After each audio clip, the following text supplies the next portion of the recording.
बच्चों, आइए आपको औरंगजेब का जो वीडियो है भारत एक खोज में, दो वीडियो हैं औरंगजेब पर। लेकिन उस वीडियो को बताने के पहले मैं ज़रा सा आपको कुछ समझा दूं। मतलब आप उस वीडियो को देखें, उसके लिए मैं कुछ बैकग्राउंड आपको बताना चाह रहा हूं, ठीक है? तो उसके बाद आप ज़्यादा बेहतर समझ पाएंगे। तो औरंगजेब के विषय में मैं ऐसे 4-5-6 वीडियोज़ डालूंगा, जिसको आप देखेंगे तो अच्छी तरह से समझ जाएंगे। तो देखिए बच्चों, शाहजहाँ की कुल 14 संतानें थीं। अगर आप देखेंगे तो ज़रा सा मैं कहूँ, यहाँ मैंने बना रखा है कुल 14। उसमें से 7 जीवित थे और 7 जिनकी मृत्यु हो चुकी थी। इस 7 में भी देखेंगे तो 4 उसके पुत्र थे और 3 पुत्रियाँ थीं। मैंने सबके नाम लिख रखे हैं बच्चों, ठीक? जैसे जो 4 पुत्र हैं उनमें सबसे बड़ा दारा है, शुजा, औरंगजेब, मुराद, ये 4 पुत्र हैं।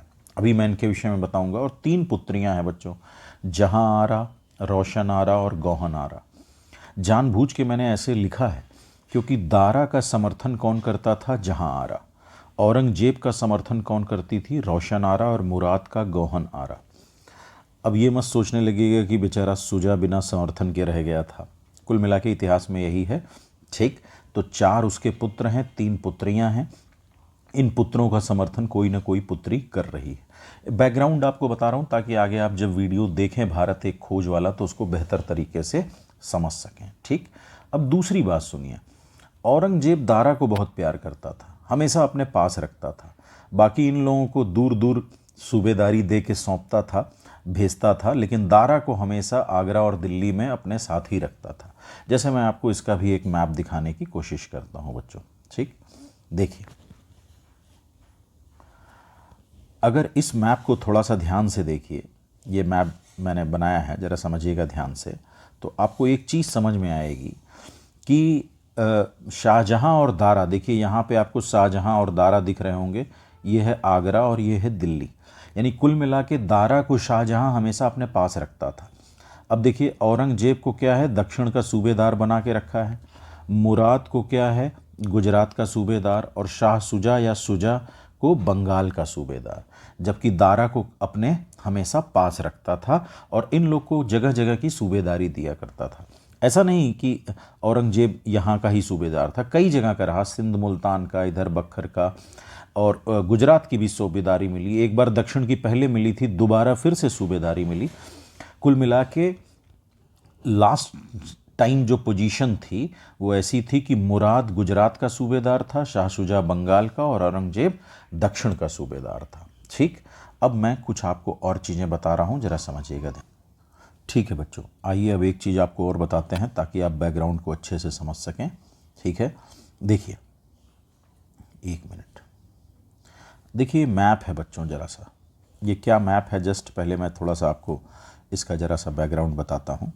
ये मैप है विजयनगर और बहमनी का, ठीक? अब देखिए, अगर आप यहाँ देखेंगे तो ये आपको ये दिख रहा है विजयनगर, ठीक? और ये पूरा दिख रहा है बहमनी। थोड़ा बैकग्राउंड आपको बता देते हैं, ठीक? तो आप जानते होंगे कि मोहम्मद बिन तुगलक के समय, ठीक, 1336 में ये एग्जिस्टेंस में आ गया था और 1347 में ये एग्जिस्टेंस में आ गया था।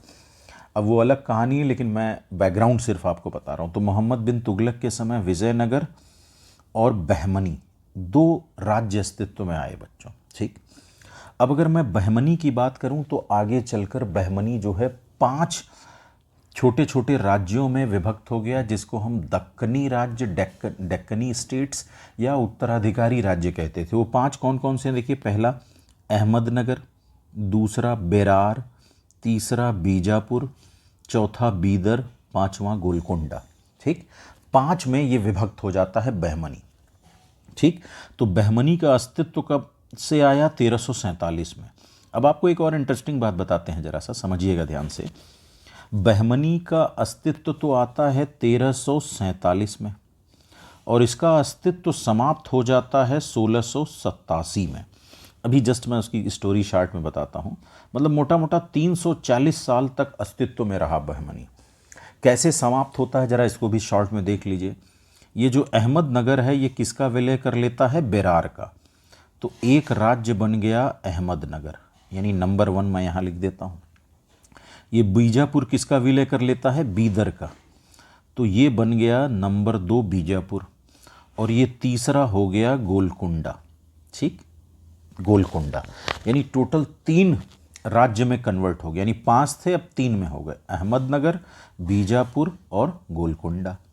अब इन तीनों का अस्तित्व कैसे समाप्त होगा, जरा सा मैं आपको फिर ये समझाता हूँ। देखिए, अकबर ने सर्वप्रथम दक्षिण की ओर विस्तार चालू किया। मैं क्या कह रहा हूँ? अकबर ने। अकबर के बाद जहांगीर, शाहजहां, औरंगजेब। अब अकबर ने जब किया था बच्चों, तो अहमदनगर का उत्तरी हिस्सा कब्जे में लिया था। पहले तो ये दिमाग में रखिएगा, प्रीलिम्स में भी आ सकता है। जहांगीर ने कोई क्षेत्र अपने नियंत्रण में नहीं लिया। फिर शाहजहां ने जो अहमदनगर का बचा हुआ हिस्सा था उसको लिया।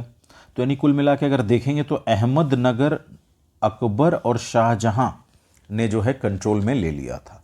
अब बजा बीजापुर और गोलकुंडा। बीजापुर को औरंगजेब ने बीजापुर और गोलकुंडा को अपने नियंत्रण में लिया। 1686 में बीजापुर पर नियंत्रण कर लिया और 1687 में गोलकुंडा पर, यानी इन तीनों का अस्तित्व समाप्त। यानी 1347 में जो बहमनी राज्य अस्तित्व में आया था, वो 1687 में जाकर उसका अस्तित्व हो जाता है समाप्त। ठीक, ये तो पूरी कहानी हो गई। लेकिन अभी जो आप भारत एक खोज का वीडियो आगे देखने जा रहे हैं, उसमें क्या कहानी स्टार्ट हो रही है, जरा सा मैं थोड़ा सा बताता हूँ। उसमें ये कहानी स्टार्ट होगी, जरा समझिएगा क्या कहानी स्टार्ट होगी, कि शाहजहां के समय, समझिएगा। अब देखिए, शाहजहां के समय मैंने आपको जैसा कि बताया, ये तो नियंत्रण में मुगलों के आ ही गया था अहमदनगर। शाहजहां के समय औरंगजेब दक्कन का सूबेदार था और उसने बीजापुर पर दबाव बना रखा था, बीजापुर पर, समझिएगा ध्यान से। ठीक, और गोलकुंडा पर दबाव बना रखा था। 2 जगह दबाव उसने बना रखा था जब औरंगजेब दक्कन का सूबेदार था। तो ये जो कहानी स्टार्ट हो रही है, जो आगे आप एपिसोड देखेंगे, वो गोलकुंडा पर दबाव से स्टार्ट होगी। आप देखेंगे शुरुआत में वही होगा। क्या दिखाई देगा कि गोलकुंडा में उसने दबाव बना रखा है। वहाँ कुतुबुल मुल्क की माँ, यानी गोलकुंडा के जो सुल्तान है उसकी माँ आती है औरंगजेब के पास। उससे कहती है कि प्लीज़ हमें थोड़ा बख्श दीजिए। लेकिन औरंगजेब उसके ऊपर कुछ इल्ज़ाम लगाता है। क्या इल्ज़ाम लगाता है? कहता है कि इसने बीजापुर के साथ मिलकर मुग़ल फ़ौजों पर हमारे ऊपर आक्रमण किया, राजस्व नहीं दे रहा है, और साथ में मीर जुमला, समझिएगा, मीर जुमला बेसिकली गोलकुंडा का ही प्रधानमंत्री हुआ करता था बच्चों, लेकिन ये बाद में मुग़लों के साथ मिल गया था। और आपको बताऊं, यहीं से एक कहानी भी जुड़ती है, कोहिनूर, हीरे की खान। कोहिनूर जो मिलता है वो मीर जुमला गोलकुंडा की खान से मिलता है, मीर जुमला शाहजहां को भेंट करता है बेसिकली, समझिएगा। तो कोहिनूर की कहानी अलग है, कभी बताऊंगा। तो कुल मिला के एपिसोड स्टार्ट होने जा रहा है, आप आगे देखिएगा कि शाहजहां के टाइम पीरियड का इस एपिसोड में दिखाया जाता है। इस समय औरंगजेब जो है गोलकुंडा पर दबाव बना रहा होता है, आरोप लगाता है कि गोलकुंडा मुगलों को राजस्व नहीं दे रहा है। प्लस मीर जुमला जो कि हमारा आदमी बन गया है, अब उसके बेटे मोहम्मद अमीन को रिहा नहीं कर रहा है, यही सब दबाव बना रहा होता है। तो पहले आप कुछ देर जरा सा औरंगजेब का ये वीडियो देखिए, ठीक है। उसके बाद फिर आगे आपको थोड़ा सा मैं फिर गाइड करूँगा, और उसके बाद फिर थोड़ा थोड़ा ऐसे बीच बीच में वीडियोस से गाइड करूँगा, और आप एपिसोड देखते रहिएगा, जिससे आपको एक बेहतर समझ हो जाएगी। अकबर की कामयाबी वाकई हैरत अंगेज है। उसने उत्तर और मध्य भारत की मुख्तलिफ इकाइयों को एकता के सूत्र में पिरोया। उसके बेटे जहांगीर और पोते शाहजहां ने उसके बनाए ढांचे को कायम रखा और उसकी पैरवी भी की। ये दोनों किसी गैर मामूली काबिलियत के हुक्मरान नहीं थे, फिर भी उनके अहद हुकूमत कामयाब रहे, क्योंकि जो दस्तूर अकबर ने कायम किया था उन्होंने उसी को आगे बढ़ाया। उनके बाद आया औरंगजेब, इन दोनों से ज्यादा लायक, लेकिन एक अलग ही सांचे में ढला हुआ। उसने अपने लिए नया रास्ता इख्तियार किया और अकबर के विरसे को खाक में मिला दिया।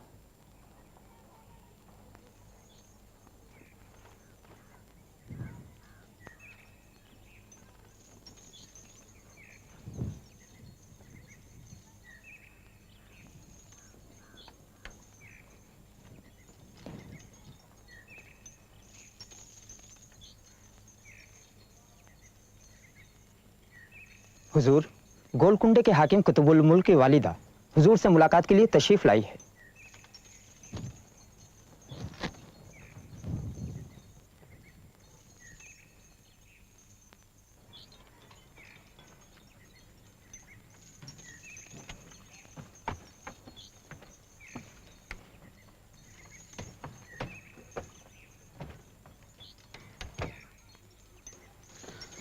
क्या आपका बेटा माफी मांगने के लिए तैयार है? शहजादे, मुझे कुतुबुल मुल्क की नादानी पे अफसोस है। मेरी दरख्वास्त है कि गोलकुंडा से मुगल फौजें हटा ली जाएं, ताकि मेरी रियाया एक बार फिर से अमन और अमान की जिंदगी गुजारने लगे। क्या आप जानती हैं कि गोलकुंडा का मुहासरा क्यों किया गया है? जी हाँ, हमारे नमक हराम वजीर आजम मीर जुमला की शिकायत पर आलमपना शाहजहां ने यह कदम उठाया है, लेकिन हमारे साथ नाइंसाफी हुई है। गोलकुंडा के हुक्मरानों ने हमेशा ही मुगलों का साथ दिया है। लेकिन कुतुबुल मुल्क क्या कर रहा है? क्या उसने बीजापुर के आदिल शाह के साथ मिलकर मुगल फौजों पर हमले नहीं किए हैं? क्या उसने पिछले 3 साल से मालगुजारी भेजी है? क्या हमारी तमाम कोशिशों के बावजूद उसने मीर जुमला के बेटे मोहम्मद अमीन को रिहा किया है? हम तमाम मालगुजारी देने और अमीन को रिहा करने के लिए तैयार हैं। तो क्या आप कुतुबुल मुल्क को भी हमारे हवाले करने के लिए तैयार हैं?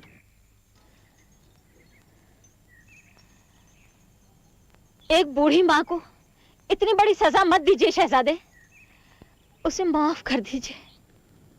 माफ करने वाला खुदा है या आला हजरत। हम हरजाना अदा करने को तैयार हैं और वादा करते हैं कि आज के बाद कभी भी हुजूर को शिकायत का मौका नहीं मिलेगा।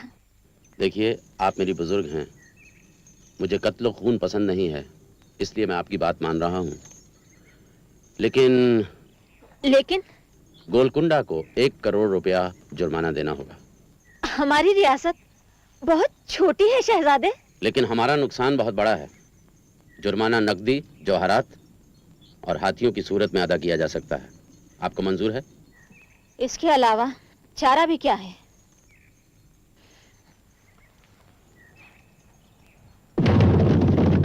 मैंने आपको बताया कि अब क्या होगा, ज़रा देखिए। अब ये होगा कि गोलकुंडा मान तो गया था, औरंगजेब ने, आपने देखा, उस पर दबाव बनाया था, लेकिन गोलकुंडा ने इस बीच क्या किया, अपने आदमियों को उधर आगरा शाहजहां के पास भेजा और वहाँ से सेटिंग कर ली। अब आप आगे देखेंगे कि इस औरंगजेब के पास एक फरमान आता है। फरमान मतलब रॉयल ऑर्डर शाहजहां का, कि ऐसा है कि अब गोलकुंडा से वापस लौटो और जो तुमने धन लिया है उससे, ज़रा समझना ध्यान से, वो सारा शाही खजाने में जमा कराओ।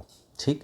औरंगजेब का मूड ख़राब होगा और वो अपने आदमियों से कह रहा होगा कि ज़रूर ये दारा शिकोह की ही चाल है, उसने महाराज का कान भरा होगा और मुझे ये आदेश दिया गया कि जो धन तुमने गोलकुंडा से लिया है उसको वापस जमा कराओ। बच्चों, औरंगजेब ने वाकई, अगर हकीकत में देखा जाए तो गोलकुंडा से बहुत अवैध तरीके से धन वसूला था, और धन वसूल करके उस अपनी सेना स्ट्रॉन्ग करेगा बेसिकली, जो आगे उत्तराधिकार के लड़ाई में उसको काम आएगी। तो आप इसको देखिए पहले।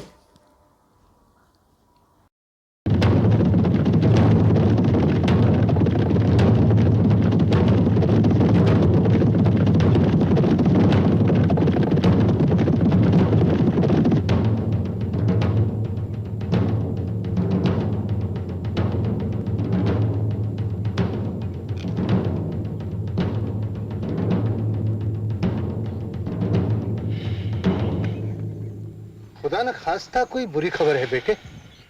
नहीं मामू, फरमान है कि मुहासिरा फौरन खत्म कर दिया जाए और मुगल फौज वापस लौट जाए। शायद आला हजरत को मालूम नहीं हुआ है कि कुतुबुल मुल्क ने हमारी सारी शर्तें मंजूर कर ली हैं। यह फरमान आला हजरत ने नहीं भिजवाया है, ये दादा भाई दारा शिकोह ने भिजवाया है। हमें खबर मिल चुकी है कि कुतुबुल मुल्क का सफीर मुल्ला अब्दुस समद दादा भाई के पास पहुंच चुका है। मुझे यकीन था कि मुझे जलील करने के लिए वो कोई ना कोई रास्ता जरूर निकाल लेंगे। अगर इस फरमान पर अमल भी किया जाए तो लोगों को क्या बताया जाएगा? हम क्यों बगैर किसी वजह के कुतुबुल मुल्क को उसकी रियासत वापस कर रहे हैं? हुक्म पे अमल तो करना ही पड़ेगा आकिल खान। वरना शाहजादा औरंगजेब के इरादों को गलत समझा जाएगा। आला हजरत और औरंगजेब के दरमियान गलतफहमियां बढ़ जाएंगी। बढ़ चुकी हैं।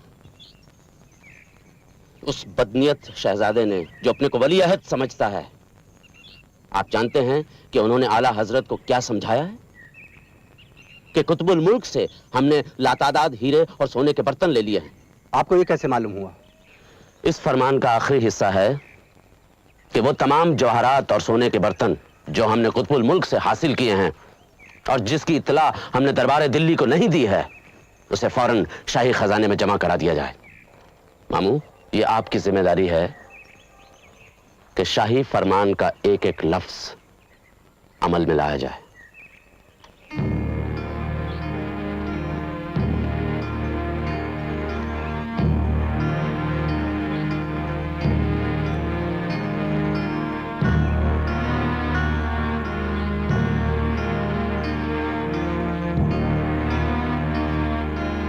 सर झुकाने की जरूरत नहीं है आकिल खान।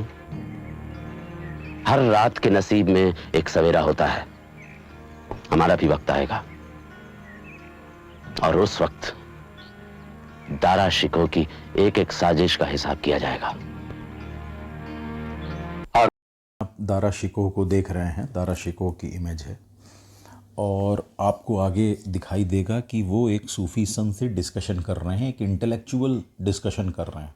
तमाम उनकी बौद्धिक जिज्ञासाएं हैं, वो उनसे पूछ रहे हैं। फ़िलहाल वो क्या पूछ रहे हैं, किस तरह का डिस्कशन कर रहे हैं, इस पे ध्यान दें ना दें, लेकिन आपको इससे ये जानना है कि दारा शिकोह की रुचि इन सब चीज़ों में थी, इंटरेस्ट। और अगर आप उसके साहित्यिक कार्यों को भी देखेंगे जिससे अक्सर प्रश्न पूछा जाता है, जैसे मज़मुल बहरीन, दो समुद्रों का मिलन, इस तरह की जो कृतियाँ उसने लिखी हैं, उससे पता चलता है कि वो इंटेलेक्चुअल शासक था। और दारा शिकोह और उसकी बड़ी बहन जहाँ आरा, दोनों बेसिकली अगर आप देखेंगे तो एक सिलसिला हुआ करता था बच्चों, क्या? कादिरी सिलसिला। दोनों इस सिलसिले को मानते थे। ये सिलसिला बड़ा उदार माना जाता था। देखिए, सूफ़ी लोग कई सिलसिलों में विभक्त थे, कई मतलब उनके डिवीज़न्स थे। जैसे एक कादरी सिलसिला, एक दूसरा सिलसिला था जिसको कहते हैं नक्शबंदी सिलसिला। ये बहुत कट्टर सिलसिला था, मतलब ये इस्लाम की मान्यताओं को उसी तरह अनुरूप फॉलो करने में यकीन रखता था। तो इसको कौन मानता था? औरंगजेब। जानते रहिएगा। अब सीधी सी बात है, जिसकी जैसी आइडियोलॉजी होगी वो उसी तरह के लोगों से प्रभावित होगा। तो कुल मिला के आगे आपको देखिए, आपको दिखेगा कि वो एक सूफ़ी संत से डिस्कशन कर रहा है दारा शिकोह विभिन्न इंटेलेक्चुअल मुद्दों पर। ठीक, कुछ पूछना है शहजादे? हाँ बाबा, चांद की रोशनी क्या है? उसकी सफेदी का राज क्या है? काला दाग क्या है? चांद में कोई रोशनी नहीं होती। वो तो एक बेजान चीज की तरह है, जिसे सूरज की किरणें रोशन करती हैं। चांद की सफेदी समंदर का अक्स है और काला दाग धरती की छाया। बाबा, अगर चांद में अक्स दिखाई दे सकता है तो सूरज में क्यों नहीं दिखाई देता? सूरज आग के गोले की तरह है शहजादे, और चांद पानी के गोले की तरह। छाया तो पानी में दिखाई देती है, आग में नहीं। हिंदू मूर्ति पूजा क्यों करते हैं? ये कब से शुरू हुई है? मूर्ति पूजा श्रद्धा को मजबूत करने के लिए शुरू की गई। जो सत्य को जानता है उसे प्रतीक की कोई जरूरत नहीं, लेकिन जो अपने भीतर छिपे सत्य को नहीं पहचानता वो आकृति से जुड़ा रहता है। जैसे बिन ब्याही लड़कियां गुड़ियों के साथ खेलती हैं मगर शादी के बाद छोड़ देती हैं। जब तक बातिन की हकीकत मालूम न हो जाए आदमी जाहिर से जुड़ा रहता है। एक बार अंतरात्मा का ज्ञान प्राप्त हुआ कि वो प्रत्यक्ष को त्याग देता है। खालिक और मखलूक में फर्क क्या है? बनाने और बनने वाले में रिश्ता क्या है? बाबा, यही सवाल मैंने एक और बुजुर्ग से पूछा था। उसका जवाब था, बनाने और बनने वाले में वही रिश्ता है जो बीज और पेड़ के बीच होता है। क्या यह सच है बाबा? खालिक यानी कि रचयिता तो समंदर की तह है शहजादे, और रचना पानी से भरा प्याला। पानी वही है, मगर जो फर्क समंदर और प्याले में है वही रचना और रचयिता में होता है। आत्मा और परमात्मा क्या है? क्या आत्मा परमात्मा में मिल सकती है? शहजादे, शराब पानी से बनती है, मगर जमीन पर डाल दी जाए तो उसकी सारी मिलावट, सारा नशा, रंगत मिट्टी के ऊपर ही रह जाती है। सिर्फ पानी धरती के अंदर जाता है और फिर एक बार फिर निर्मल जल बन जाता है। मनुष्य की आत्मा अगर पंच तत्वों को छोड़ दे तो परमात्मा में मिल जाएगी। बाबा, आसमान एक है मगर आंखें दो, ऐसा क्यों? लेकिन दोनों आंखें एक ही चीज देखती हैं शहजादे। इसका मतलब यह कि हक और सदाकत किसी एक मजहब की मिल्कियत नहीं है। हाँ शहजादे, सत्य सत्य है, देखने वाला चाहे कोई भी हो।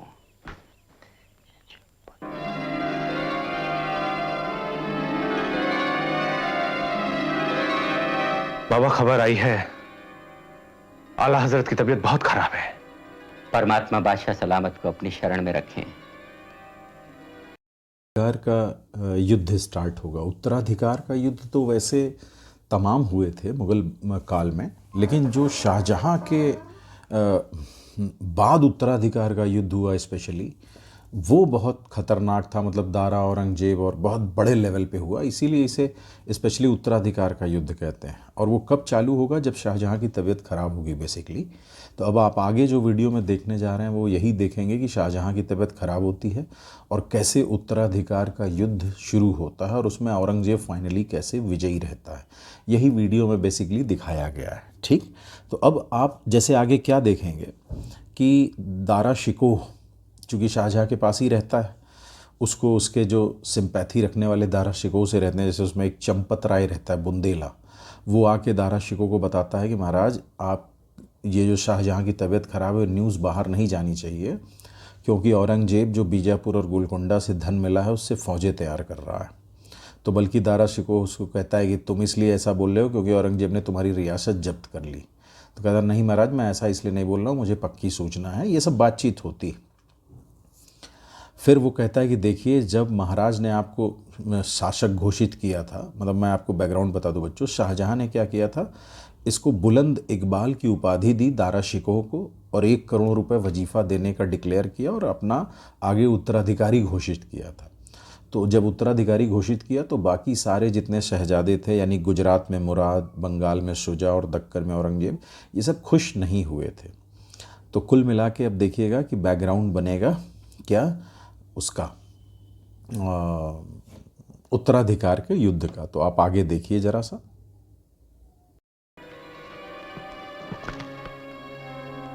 हकीम चाचा, आला हजरत को होश क्यों नहीं आ रहा है? बेहोश रहें तो अच्छा है, वरना तकलीफ की शिद्दत बर्दाश्त नहीं होगी।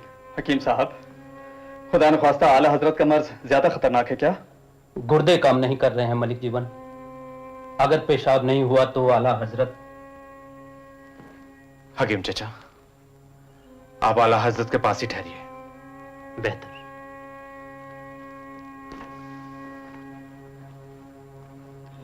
अगर यह खबर शहजादा बुलंद इकबाल के दुश्मनों तक पहुंच गई तो बुरा होगा। हमारे दुश्मन कौन है? यह आप चंपत राय से पूछ सकते हैं। गोलकुंडा और बीजापुर से जो कुछ मिला है उससे फौज भर्ती की जा रही है और हथियार बनवाए जा रहे हैं। औरंगजेब ने तुम्हारी रियासत जब्त कर ली है, इसलिए तुम उसके खिलाफ हो। शहजादा बुलंद इकबाल को मालूम है ना कि बहुत से बुंदेले शहजादा औरंगजेब की फौज में भी हैं। अगर हुक्म हो तो अपने भतीजे को पेश करो जो कल ही दक्कन से लौटा है। गुलाम की राय है कि आला हजरत की बीमारी की खबर दक्कन तक नहीं पहुंचनी चाहिए, बंगाल और गुजरात भी नहीं पहुंचनी चाहिए। इसका मतलब यह है कि भाई सुजा और मुराद बख्श भी। हुजूर को शायद याद होगा, जब आला हजरत ने आपके वली अहद सल्तनत होने का ऐलान किया था और 1 करोड़ रुपए का सालाना वजीफा मुकर्रर किया था, उस वक्त तीनों शहजादों में से किसी एक ने भी आपके पास मुबारकबाद नहीं भेजी थी, नजर भी नहीं गुजारी, जो उनका फर्ज था। मगर आला हजरत की बीमारी को छुपाया कैसे जा सकता है? दरबार में औरंगजेब, शुजा और मुराद तीनों के सफीर मौजूद हैं। अब तक तो वो ये खबर भेज भी चुके होंगे। खबर भेजी गई थी, लेकिन डाक के घोड़ों को जमुना के पुल पर ही रोक लिया गया। हाँ, अगर आप इजाजत दे तो उन्हें छोड़ा भी जा सकता है। नहीं, आपने अच्छा किया। जब तक आला हजरत को होश नहीं आ जाता है, कोई भी खबर इस किले के बाहर नहीं जानी चाहिए। मेरे ख्याल से वजीरों और अमीरों को भी रोक देना चाहिए। आला हजरत के दर्शन करके कोई गलत बात भी कर सकते हैं। अजीजों और रिश्तेदारों को तो रोका ही नहीं जा सकता। उन्हें तो हुजूर खुद रोक सकते हैं।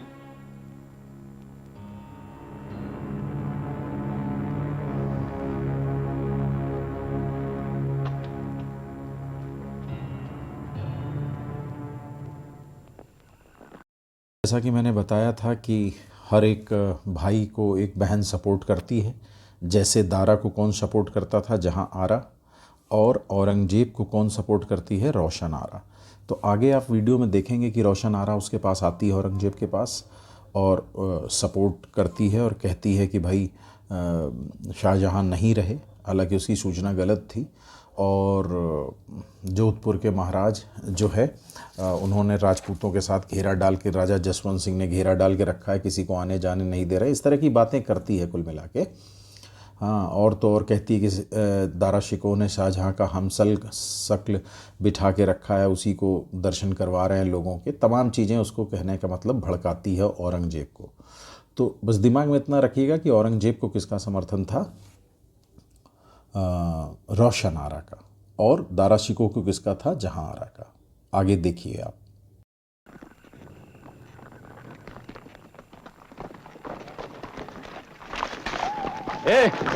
कौन हो तुम लोग और किसके सिपाही हो? अरे घोड़े से नीचे उतर के बात कर, माटी मिले। जानता भी है पालकी में कौन है? कौन है? शहजादी रोशन आरा बेगम साहिबा। हम आप ही का इंतजार कर रहे थे खाला। चलिए। खाला होगी तेरी माँ, मुंह जले। चलो रे पालकी वालों, चलो। आए हैं खाला वाले। चलो खाला, देखो तो।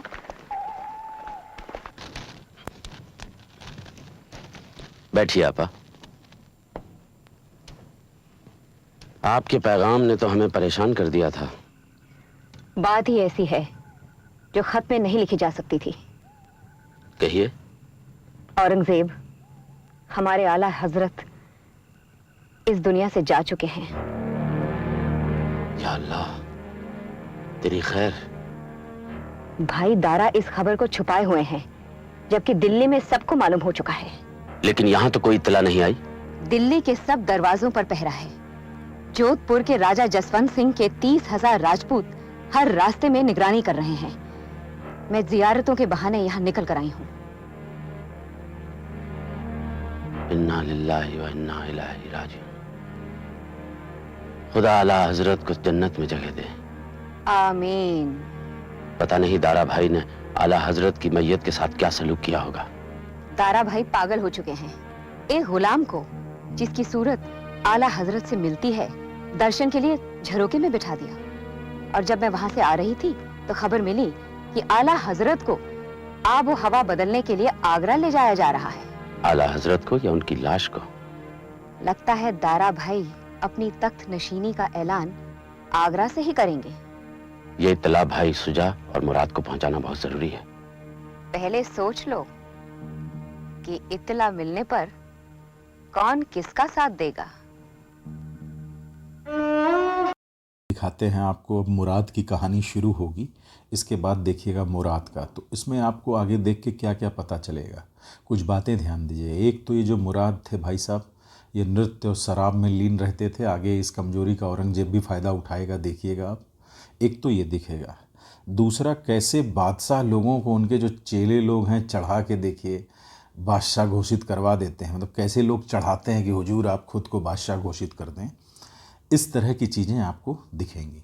एक और इसमें सीन दिखेगा। एक अली नकी खां एक पर्सनालिटी होती है, वो आपको आगे अभी कनेक्ट हो जाएगा। उसको इस शक में ये मरवा देता है मुराद कि ये दारा का आदमी है। बेसिकली ये यहाँ पे है और सारी सूचना देता है। और आगे चलकर मुराद को इसी का मुकदमा चलाकर बेसिकली मुराद को दंड दिया जाएगा। ये चीज़ आगे कनेक्ट होगी। लेकिन बस 2-3 बातें आप इसमें ध्यान रखिएगा। एक, ये भाई साहब शराब और नृत्य में डूबने वाले व्यक्ति थे। चढ़कर खुद को बादशाह घोषित कर देते हैं। इनके चेले लोग इनको चढ़ा देते हैं। कैसे चढ़ाते हैं आप आगे वीडियो में देखेंगे। और अली नकी खां की ये हत्या कर देते हैं। ठीक, तो ये चीज़ जस्ट अभी आपको आगे दिखेगी।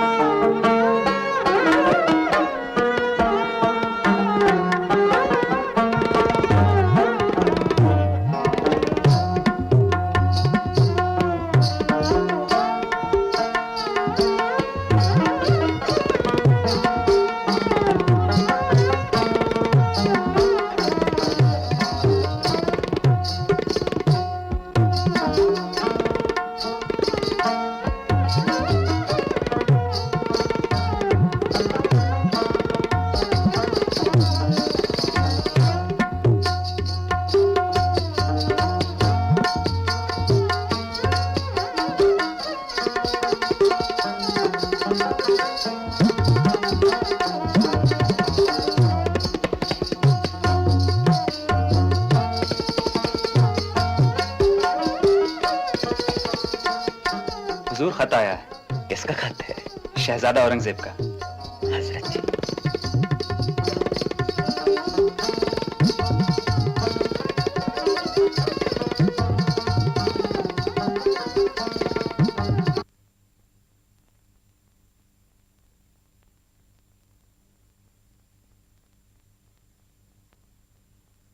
कुतुबुद्दीन खां, शहबाज खां, भाई औरंगजेब ने बहुत बुरी खबर भेजी है।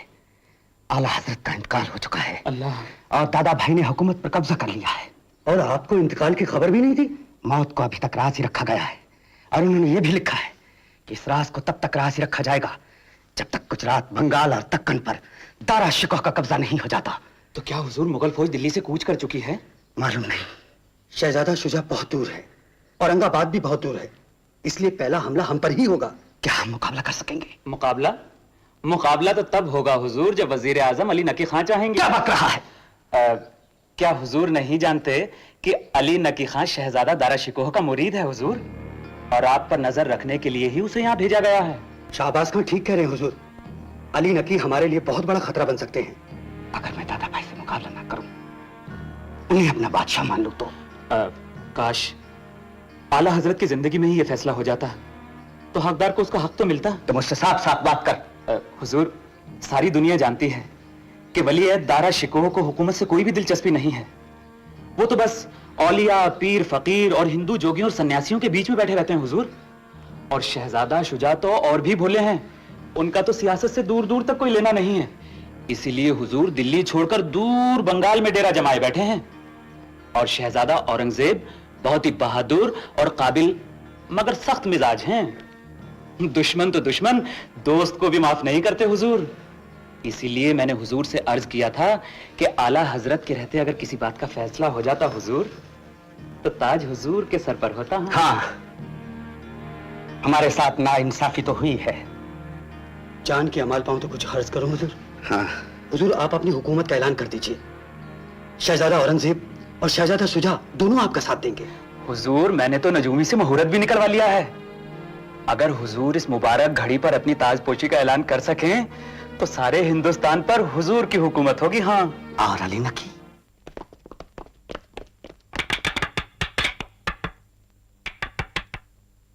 क्या है? अरे बदतमीजों, जलमाखोरों, कहाँ लिए जा रहे हो? अली नकी, जब एक नौकर अपने आका से गद्दारी करे तो उसकी क्या सजा होती है? लेकिन मैं सवाल का जवाब दे।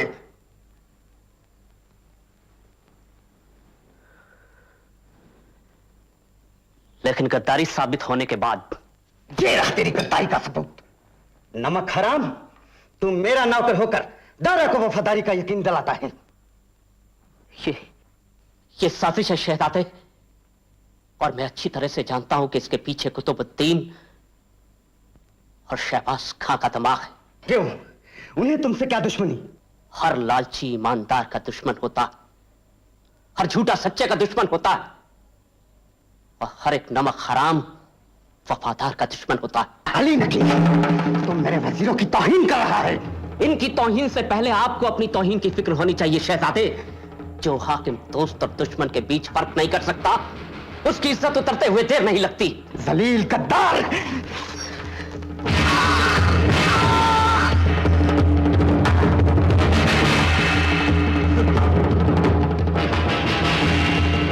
शहजादे, ये वफादार सिपाही का खून है। इसकी कीमत तुम्हें अपने खून से चुकानी होगी। अली,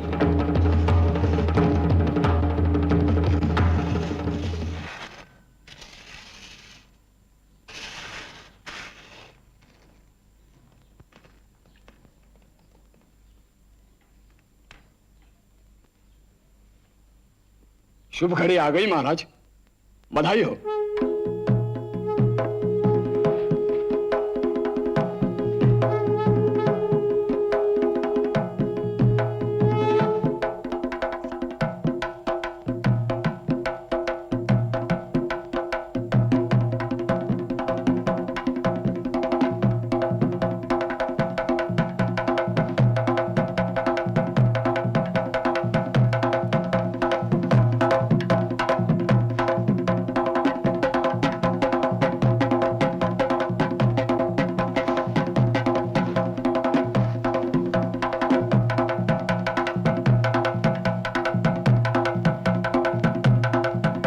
खुदा नजरे बस से बचाए। शहंशाह मुराद जिंदाबाद, शहंशाह मुराद जिंदाबाद, शहंशाह मुराद जिंदाबाद। आगे के पार्ट में देखेंगे आप कि औरंगजेब क्या करता है। बेसिकली इन दोनों को चिट्ठी लिखता है। किसको किसको चिट्ठी लिखता है? मुराद को चिट्ठी लिखता है और शाह शुजा को चिट्ठी लिखता है। और क्या कहता है ज़रा समझिए। कहता है देखो, तुम दोनों की तरह मैं भी खुद को बादशाह घोषित कर सकता हूँ, लेकिन ये वक्त बादशाह बनकर जश्न मनाने का नहीं है। वो कहता है कि देखो, जो बाबर, हुमायूं जैसे हमारे पूर्वजों ने हमें जो मुग़ल सल्तनत दी है, उस पर कोई दारा जैसा आदमी नहीं बैठना चाहिए, क्योंकि वो न तो सियासी तौर पर और न ही दिमागी तौर पर कॉम्पिटेंट है, ऐसे समझ लीजिए। कुल मिला के उन लोगों को अपनी तरफ मिलाने के लिए वो चिट्ठी लिखता है और वो चाहता है कि हमारी तरफ मिल जाएं, और कहता है कि घबराओ नहीं, अगर ऐसा कुछ होगा तो आगे चलकर हम लोग हुकूमत को बांट लेंगे। और मुराद को कहता है कि मैं तुम्हें जो है इधर अफ़गानिस्तान और कश्मीर और सिंध, मुल्तान, इन सब का क्षेत्र पूरा कहता है कि दे दूंगा। तो इस तरह कुल मिला के वो चिट्ठी लिखता है। ठीक है बच्चों, आगे देखिए, आपको समझ में आएगा। लिखो, मेरे अजीज भाई शहजादे मुराद, ये वक्त अपनी छोटी छोटी रियासतों में बादशाह बनकर जश्न मनाने का नहीं है। हमारे बुजुर्ग हजरत बाबर और दादा शहंशाह अकबर ने हिंदुस्तान में मुगल हुकूमत का जो ख्वाब देखा था वो टूटने वाला है। आला हजरत शाहजहां की मौत के बाद हिंदुस्तान के तख्त पर एक ऐसा शख्स कब्जा करने की ताक में है जो सियासी तौर पर ही नहीं बल्कि दिमागी तौर पर भी कमजोर है। दुश्मन दीन मुबीन है। जरा सोचो, अगर दारा दिल्ली के तख्त पर बैठ गया तो मुल्क का और मुगलों की इज्जत और शोहरत का क्या अंजाम होगा। यह वक्त अपना अपना फायदा देखने का नहीं है बल्कि इत्तेहाद का है। वल्लाह, मुझे इस बात से कोई एतराज नहीं कि तुमने गुजरात और भाई शुजा ने बंगाल में अपनी अपनी हुकूमतों का ऐलान किया है। ऐसा ऐलान दक्कन में मैं भी कर सकता हूं, मगर उससे फायदा हमें नहीं, दारा शिकोह को पहुंचेगा। क्योंकि हिंदुस्तान का बादशाह वही तस्लीम होगा जो दिल्ली में लाल किले के तख्त पर बैठेगा। अगर हम दारा को अपने रास्ते से हटा सकें तो यह फैसला मुश्किल नहीं होगा कि शहंशाह शाहजहां का वारिस कौन होगा। अगर हम किसी फैसले पर ना भी पहुंचे तो बगैर लड़ाई झगड़े के बंटवारा किया जा सकता है। मैं तुम्हें अफगानिस्तान, कश्मीर, पंजाब, सिंध और सिंध से लगा हुआ सारा समुद्री इलाका देने के लिए तैयार हूं। तुम्हें हक होगा कि तुम अपने नाम का सिक्का जारी कर सको और खुतबे में भी तुम्हारा नाम लिया जाए। मेरे अजीज, मैं जो कुछ भी कर रहा हूं उसके पीछे मकसद सिर्फ इतना ही है, सल्तनत की बहबूदी और दुश्मनों का खात्मा, और सताई हुई रैयत को सुख और चैन नसीब हो। अगर तुम मेरे भाई और साथी की हैसियत से मेरा साथ दो तो हमारा यह इत्तेहाद बाकी रहेगा। तुम्हारे दोस्त मेरे दोस्त होंगे, तुम्हारे दुश्मन मेरे दुश्मन होंगे। ये मेरा वादा है और अल्लाह इस बात का गवाह है।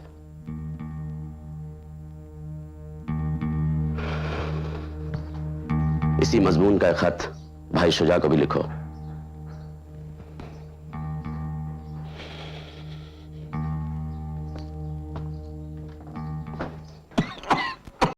लिखेगा कि जो बीमार शाहजहां था उसकी सेवा जहां आरा करती है। बेसिकली जहां आरा बीमार शाहजहां की सेवा तो करती है और आगे चलकर जब औरंगजेब शाहजहां को कैद कर देगा तो अंतिम समय तक उसकी सेवा करेगी।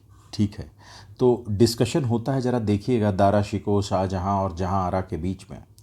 तो तो शाहजहां को लगता है कि शायद कुछ मिसकम्युनिकेशन है, कन्फ्यूज़न है, मैं इस कन्फ्यूज़न को दूर करूंगा। इसलिए वो अपने वजीर यानी मीर जुमला समझ रहे हैं ना बच्चों, गोलकुंडा का जो है वो वज़ीर हुआ करता था, बाद में मुग़लों की सेवा में आ गया था। तो मीर जुमला को भेजता है, ठीक। और जब मीर जुमला को भेजता है तो औरंगज़ेब मीर जुमला से नाराज़ हो जाता है, कहता है कि महाराज तो जीवित नहीं है, तो ये महाराज ने खत नहीं भेजा है, पहली बात दारा शिकोह ने भेजा है तुम्हें, ठीक।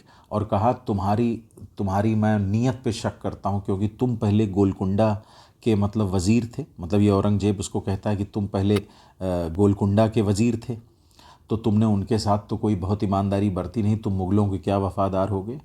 और कहता है कि जो दारा शिकोह ने तुम्हें भेजा, एक रीज़न ये भी होगा कि तुम दक्कनी हो, हमारी सेना में आधे से ज़्यादा दक्कनी है, और तुम उनको अपने चेलों को भड़का के बगावत कराने के लिए आए हो। यही सब इल्ज़ाम लगाता है औरंगज़ेब कुल मिला के मीर जुमला के ऊपर, और मीर जुमला को कैद कर लेता है, ठीक। तो आप आगे यही बेसिकली कहानी देखेंगे, तो इसको देखिए आप।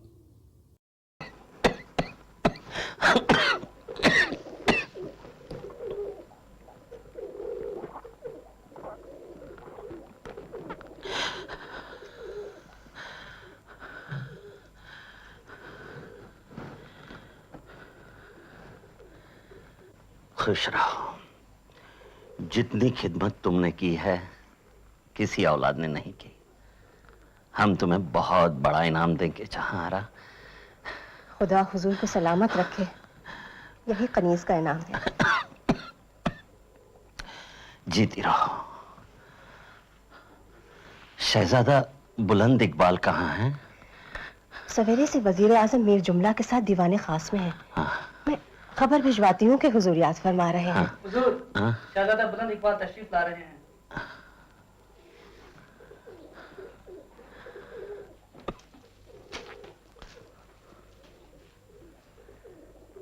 बहुत लंबी उम्र होगी। हम अभी याद ही कर रहे थे तो तुम खुद आ गए।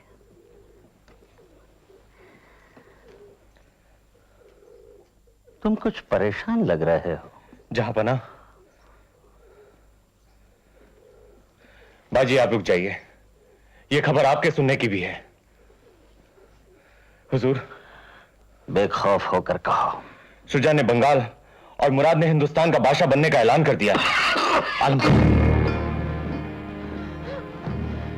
हमारी जिंदगी में उन्हें यकीन है खुदा ना खासा हुजूर गुजर चुके हैं और मैं इस खबर को छुपा रहा हूं। बदनसीब शहजादे, जानते नहीं बगावत की सजा क्या होती है। औरंगजेब ने सुजा और मुराद दोनों को अपनी तरफ मिला लिया है। खबर मिली है कि दक्कन की फौजें आगरा की तरफ रवाना होने वाली हैं। वो नालायक हम पर हमला करेगा। जहां पना, अंधी सियासत किसी रिश्ते को नहीं देखती है। या अल्लाह, तमाम अमीर आपके हुक्म के मुंतजिर हैं।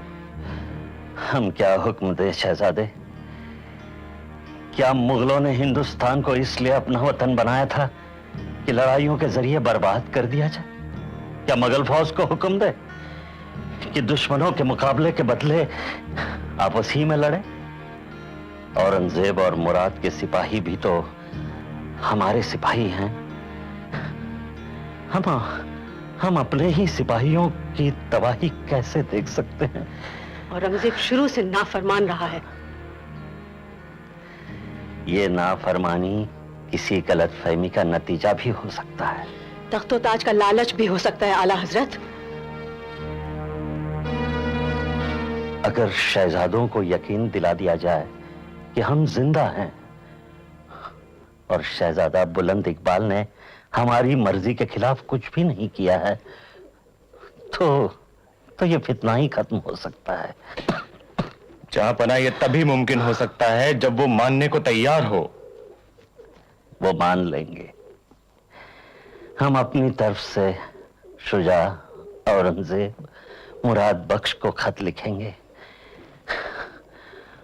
और अपने वजीरों के सफीर बनाकर भेजेंगे। शुजा और मुराद बख्श तो शायद मान ले, मगर औरंगजेब? जी जहांपना।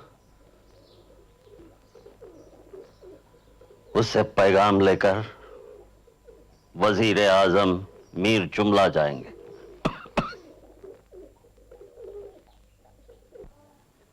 ये खत आला हजरत ने लिखा है। जी हाँ। आपके सामने? जी नहीं, लेकिन शहंशाह ने फरमाया था कि वो खुद लिखेंगे। आप आला हजरत से मिले थे? जी हाँ। मीर साहब, हिंदुस्तान के वजीर आजम बनने से पहले आप क्या थे? शहजादे, आपकी जबान से एक बुजुर्ग की बेइज्जती करना अच्छा नहीं लगता। क्या आप गोलकुंडा के कुतुबुल मुल्क के वजीर नहीं थे? था। गोलकुंडा के सुल्तान ने कभी मुगल हुकूमत को तस्लीम नहीं किया, तो फिर आप मुगलों के साथ कैसे हो गए? क्या आप मुगलों के वफादार हैं? हुजूर, मैं यहां पर शहंशाह के सफीर की हैसियत से हाजिर हुआ हूं। मेरा फर्ज है कि मैं आपसे जवाब लूं और चला जाऊं। आप झूठ बोल रहे हैं। आला हजरत जिंदा नहीं है और यह खत भी नकली है। आपको उस मुल्हिद बेदीन दारा शिको ने भेजा है, और खास तौर से आपको इसलिए भेजा है क्योंकि आप दक्कन के चप्पे चप्पे से वाकिफ हैं। आज भी आपके यहां बहुत से दोस्त मौजूद हैं, और आपको मालूम है कि हमारी फौज में आधे से ज्यादा सिपाही दक्कनी हैं। आपकी जरा सी कोशिश उन्हें बगावत पर आमादा कर सकती है, मगर मैं आपको कामयाब नहीं होने दूंगा। हुजूर, मैं फिर एक बार अर्ज करूंगा, मैं यहां एक पैगाम लेकर आया हूं, उसका जवाब लेकर वापस चला जाऊंगा। मैं हुजूर की फौज में बगावत फैलाने नहीं आया हूं। आप जानना चाहते हैं कि दारा के खत का जवाब क्या है? कोई है?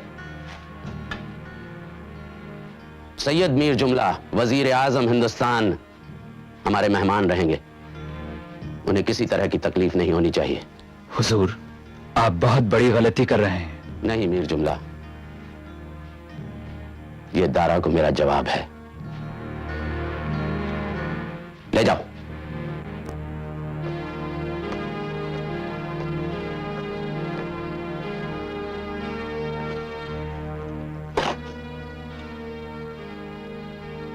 ये अच्छा नहीं हुआ सुल्तान अली। अगर मीर जुमला की बात सच निकली तो ना सिर्फ उन्हें बहाल किया जाएगा बल्कि इनाम और इकराम से नवाजा भी जाएगा, मगर सच्चाई मालूम होने से पहले उन्हें वापस आगरा नहीं भेजा जा सकता। आकिल खान से कहो कि मालूम करे मुराद बख्श अहमदाबाद से रवाना हुए या नहीं। जो कहानी शुरू होने वाली है बेसिकली बहुत ही शानदार है। उसमें आप देखेंगे कि दारा शिकोह और जहां आरा के बीच संवाद हो रहा है। बहुत शानदार संवाद है, आप इसको ध्यान से सुनिएगा। और ये जो संवाद है उससे आपको पता चलेगा कि दारा की क्या खूबियां और क्या कमियां थी, जिसे वो खुद एक्सेप्ट करता था और लॉजिक देता था। समझिए ध्यान से। जहां आरा से कहेगा कि औरंगजेब को ही बादशाह बन जाने दो, वो कहेगी नहीं, जो उत्तराधिकारी होता है वही बादशाह बनता है। जहां आरा कहेगी अगर ऐसा ही है तो जो दादा जहांगीर थे उनकी दो जो संतानें थी, खुसरो और खुर्रम यानी शाहजहां यानी उसका पिता, कहा तब तो खुसरो को बनना चाहिए था। ठीक। और कहा कि भाइयों की लाशों पर मुझे बादशाह बनना पड़े। मतलब तमाम तरह के लॉजिक जो देगा और बहुत सी बातें करेगा, उससे आपको दारा शिकोह की शख्सियत समझ में आएगी बच्चों। तो आप जो आगे जहां आरा दारा शिकोह के बीच संवाद है उसको ध्यान से सुनिएगा। मीर जुमला को गिरफ्तार कर लिया गया शहजादे। मुझे मालूम है। शहंशाह के सफीर की गिरफ्तारी इस बात का सबूत है कि औरंगजेब को कोई गलतफहमी नहीं, वो जानबूझकर फौजें जमा कर रहा है। उसने बगावत कर दी है। इसमें बुराई क्या है बाजी? उसे बादशाह बना दिया जाए। क्या कह रहे हो तुम? वली है तुम हो, बादशाह नहीं बनना है। हर वलीहत का बादशाह बनना जरूरी तो नहीं है बाजी। इस हिसाब से हुकूमत आला हजरत को नहीं, चाचा खुसरो को मिलनी चाहिए थी, जो दादा जहांगीर के बड़े बेटे और वलीहत थे। अगर तुम अपने अंदर इतनी ताकत नहीं पाते कि एक बागी का मुकाबला कर सको, तो वाकई तुम्हें कोई हक नहीं कि हजरत बाबर और अकबर आजम के तख्त पर बैठो। आप समझती हैं कि मैं हजरत बाबर और दादा अकबर जैसा बादशाह बन सकूंगा? बाजी, आप जानती हैं इसकी क्या कीमत होगी? हमारे खानदान में जो भी बादशाह बना है उसे भाइयों की लाशों को पार करके ही तख्त हासिल हुआ है। इस बात का जवाब तुम खुद मुझसे बेहतर दे सकते हो। शायद मैं औरंगजेब से बेहतर बादशाह बन सकता हूं, क्योंकि मैं तुर्कों, अफगानों और राजपूतों में कोई फर्क नहीं करता। मैं हाकिम को कौम और मजहब की पाबंदियों से बुलंद समझता हूं। औरंगजेब का झुकाव मजहबी कट्टरपन की तरफ है और वो मजहबी रवादारी की कमजोरी समझता है। मगर कमजोरियां मुझ में भी हैं बाजी। मुझे सियासी जोड़ तोड़ नहीं आता। मैंने कोई जंग नहीं लड़ी। इल्म की तलाश, खुद को समझने की कोशिश मुझे एक कामिल फकीर तो बना सकती है, एक कामयाब बादशाह नहीं। हुकूमत नफरत की बुनियाद पर खड़ी नहीं होती शहजादे, और औरंगजेब सिर्फ नफरत करना जानते हैं, हमसे, तुमसे, आला हजरत से। बाजी, आप ये दुश्मनी में कह रही हैं। तुम हमें मायूस कर रहे हो शहजादे। कहीं ऐसा ना हो कि मुगल रवायात की ये शानदार इमारत ईंट ईंट होकर गिर जाए। आप चाहती हैं कि मैं मुकाबला करूं? आला हजरत भी यही चाहते हैं। ठीक है, मैं करूंगा। मुगलों की हुकूमत को बचाने के लिए नहीं, हिंदुस्तान को औरंगजेब से बचाने के लिए। कोई है? जी हुजूर। मैं महाराजा जसवंत सिंह से अभी मिलना चाहता हूं। बेहतर है हुजूर। बेसिकली उत्तराधिकार का युद्ध शुरू होगा। तो उत्तराधिकार के युद्ध में जो आप आगे देखेंगे, ज़रा सा मैं बैकग्राउंड बता दूं कि अब समझिए, एक्चुअली आगरा की ओर दो तरफ से सेनाएं बढ़ रही थी। एक तो ये सुजा अपनी सेनाएं लेके बढ़ रहा था आगरा की तरफ, ध्यान से समझिएगा, और दूसरा मुराद और औरंगजेब की सम्मिलित सेनाएं जो बढ़ रही थीं वो आगरा की तरफ बढ़ रही थी। ठीक, अब इसका सामना करने के लिए जो शाहजहां और दारा थे, समझिए ध्यान से, उन्होंने दो तरफ सेनाएं भेजी। सबसे पहले इधर भेजा एक सेना और एक इधर भी भेजा सेना, समझिएगा ध्यान से। तो आगरा से जो इधर सेना निकली, बेसिकली वो जय सिंह के नेतृत्व में निकली थी, एक राजपूत, और साथ में था इसका बेटा सुलेमान शिकोह। ठीक, दारा शिकोह का बेटा सुलेमान शिकोह। ठीक, इसके अलावा समझिए जो बच्चों सेना दूसरी तरफ निकली वो राजा जसवंत सिंह के नेतृत्व में निकली। जसवंत सिंह के नेतृत्व में निकली इधर वाली सेना, उनके साथ कासिम खां भी था। ठीक, तो सबसे पहला जो युद्ध हुआ, पहला, वो इसी वाराणसी के निकट बच्चों, बनारस से 5 मील दूर अगर देखेंगे, बहादुरपुर नामक जगह पे शाह शुजा के साथ युद्ध हुआ। आप बहादुरपुर का युद्ध भी कह सकते हैं। इसमें शाह शुजा की पराजय हुई और ये फिर से भाग गया बंगाल की तरफ। पहला युद्ध। तो देखिए फर्स्ट युद्ध यहाँ लिखा है, अब आपको समझ में भी आएगा, ये लिखा है। फिर जो दूसरा युद्ध हुआ बच्चों, वो धर्मठ का बोला जाता है, धर्मठ, और ये उज्जैन से 14 मील दूर, यानी यहाँ देखिए उज्जैन है, 14 मील दूर धर्मठ का युद्ध हुआ। मैं ज़रा सा इसको क्लीन करता हूँ तो आप समझ पाएंगे। ये उज्जैन है, ये उज्जैन दिख रहा होगा। बट ऑब्वियस है कि इसमें औरंगजेब और मुराद की सम्मिलित सेना थी, और इधर से जसवंत सिंह और कासिम खां। कासिम खां की जो वो थी संदिग्ध थी, मतलब वो मिला हुआ था एक तरह से कहिए। फिलहाल जसवंत सिंह की पराजय हुई धर्मठ के युद्ध में, कई राजपूत मारे गए, अंततः ये घायल होकर लौटे जोधपुर। ऐसा कहा जाता है कि जब ये जोधपुर लौटे तो रानी ने अपने महल का दरवाज़ा नहीं खोला क्योंकि ये पराजित होके आए थे। ठीक, तो अब देखिए यहाँ दो युद्ध हुए, एक बहादुरपुर, आप समझ रहे हैं, वाराणसी के निकट लिखा है, बनारस के निकट, शाह शुजा के साथ हुआ था। दूसरा धर्मठ, उज्जैन से 14 मील दूर, बटोविया से, मुराद और औरंगजेब की सम्मिलित सेना से। इसमें जसवंत सिंह लीड कर रहे थे, पराजित हुए। दूसरा युद्ध ये था। तीसरा होगा सामूगढ़ का युद्ध, जो है आगरा से 8 मील दूर। बट ऑब्वियस है कि अगर मैं आपको बताऊं कि इन दोनों की जो सम्मिलित सेना थी, यानी इन दोनों की सम्मिलित सेना, वो पहले राजा जसवंत सिंह को पराजित किया, फिर आगरा की तरफ बढ़े। ठीक, तो जब आगरा की तरफ बढ़े तो सामूगढ़ का युद्ध हुआ। लेकिन इस एपिसोड में बेसिकली यहीं तक है, आप इसको देखिए, फिर अगले एपिसोड में मैं आगे की कहानी करके एक और वीडियो आपको डालूंगा।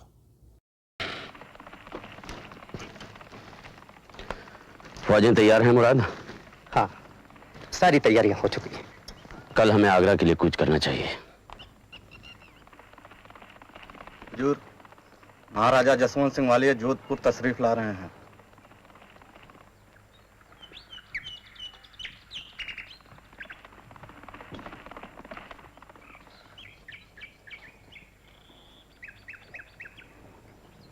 मुझे मुराद बख्श के साथ देखकर तुम्हारी हैरानी वाजिब है, लेकिन इसका मतलब यह नहीं कि आप शाही आदाब भूल जाएं।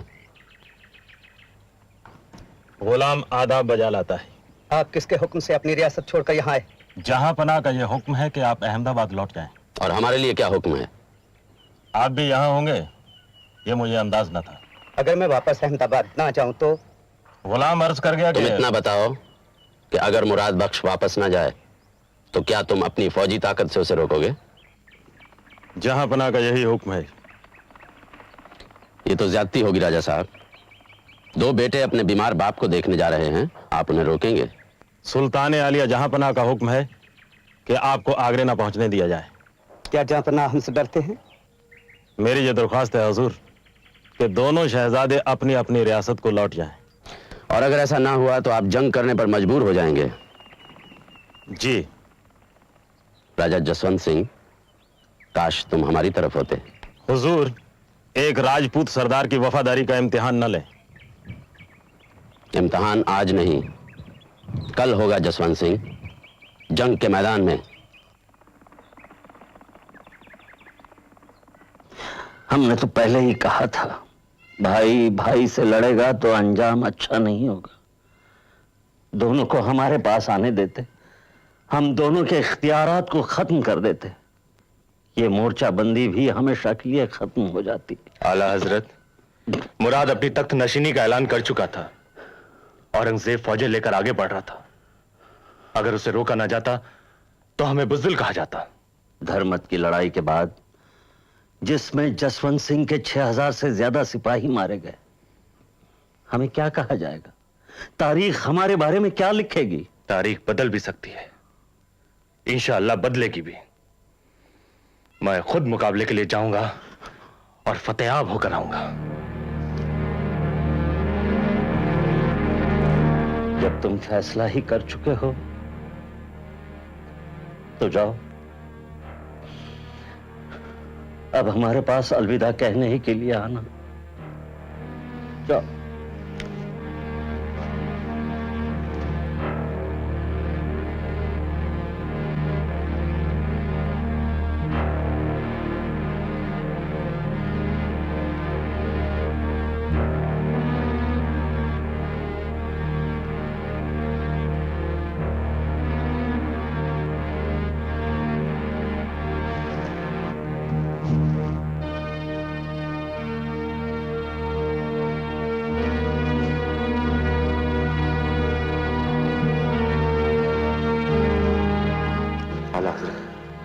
इजाजत दे।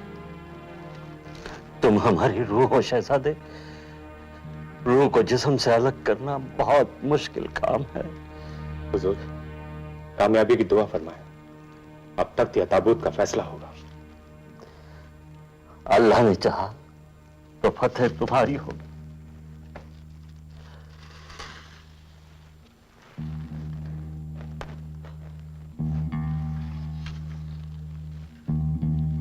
खुदा हाफिज बाजी। खुदा हाफिज। फी अमानुल्लाह।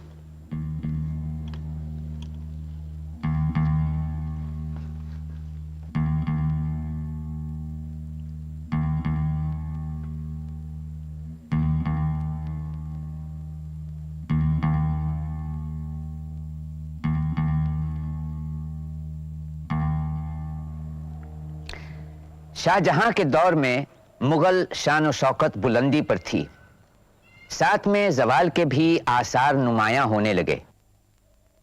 तानाशाही का बोलबाला था। दरबार में साजिशों और मौका परस्ती का जाल फैल चुका था। अकबर की उदारता, फराख दिल्ली और कुशल शासन व्यवस्था गुजरे जमाने की यादें बनकर रह गईं। हालात बद से बदतर होकर मुसीबत को बुलावा दे रहे थे।